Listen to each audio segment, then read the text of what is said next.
seriously. But again, there are some STDs that are not curable, like HIV, which causes AIDS. And so on the grand scale of things, it shouldn't be as devastating as it is to women, because we can do pap smears to check for cervical cancer, we can do procedures to take away the changes, we can treat. But let's show the changes real quick. I want to show a graphic of a genital wart, because they can be rather disfiguring, yes, and a very serious problem.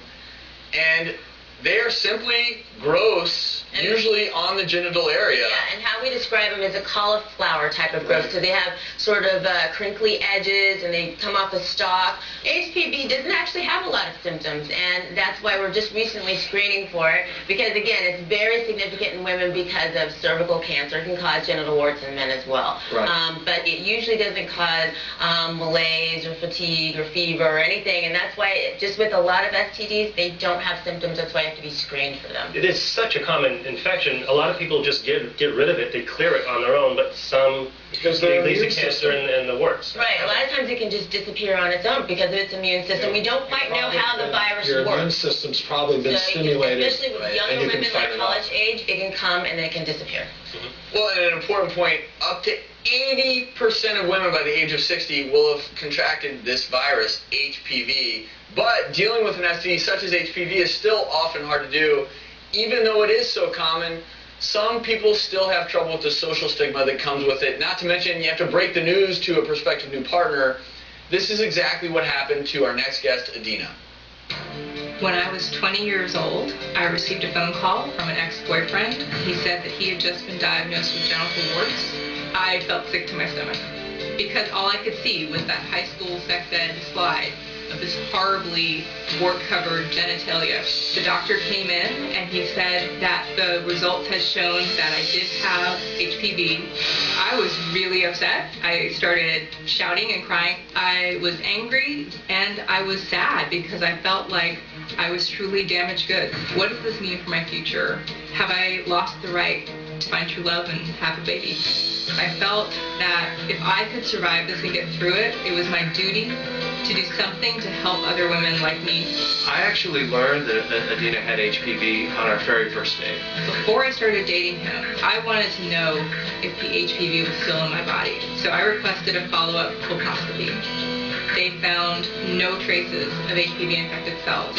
I am willing to put my own reputation on the line by saying, yes, I was diagnosed with cervical HPV.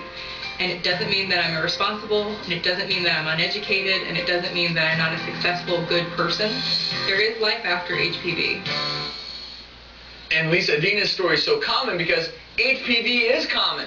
It's very common, especially since it doesn't have symptoms, and we don't really know how it works. It can come and it can go, so that's why you want to be retested. But still, there's that social stigma that I caught an STD. But again, when half of men and half of women who are sexually active have this virus, it's an STD. But if everyone on the street, one of two has it, there shouldn't be the social stigma, but there still is with a lot of women. Right. I have women, when I tell them the diagnosis, just devastated. They're crying on the phone, and I try and tell them, really, this is something that, you know, we can handle. But I have to explain to them that you could have gotten this with your very first partner. You could have used condoms, because condoms, as great as they are for STDs, aren't 100%. Nothing's 100%. So this really should have no reflection on the individual. It's just something that happened, and it's great that we actually have parameters to deal with it. But it sounds like your own immune system can actually rid your body of it at some point. If she retested herself and there was no evidence of But a lot of women people think that their morals aren't good, or that they have lots of partners or things like that, and that's not the case. And that's why Adina is so passionate about it, because thank you, Adina and Jose, for being here. You know, first of all, Jose, when you found out, you were really supportive. You did some research, and you realized that, okay, so you have HPV. That doesn't make you a bad person. A lot of people do, and I still care about you.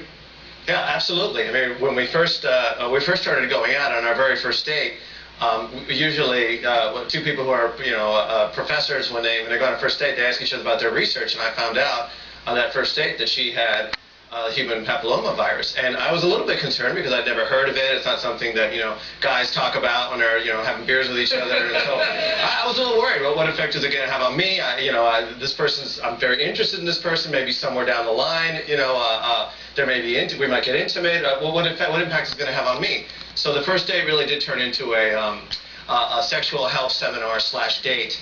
And I learned a whole lot about, HPV, human papilloma virus, and like you say, I found out that this is something that anyone can get.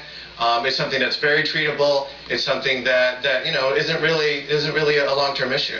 And Adina, you're passionate about this, and even wrote a book called Damaged Goods to help women, to help empower them if they are having an incurable sexually transmitted disease.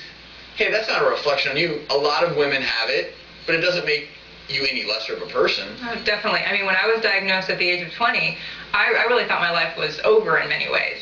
And there was no show like this to put this issue out there. There were no support groups, and there was definitely no book to let me know that other women had had a similar diagnosis and had gone on to get good medical treatment and find a partner who would be understanding and educate themselves, and then ultimately, as we did, to go on and have a baby. And that's what I wanted to know. So the research in the book is all about trying to get rid of STD stigma, put the facts out there, and really tell women that there's great life after being diagnosed with HPV or herpes. And that's the women I interviewed. Their stories are in the book.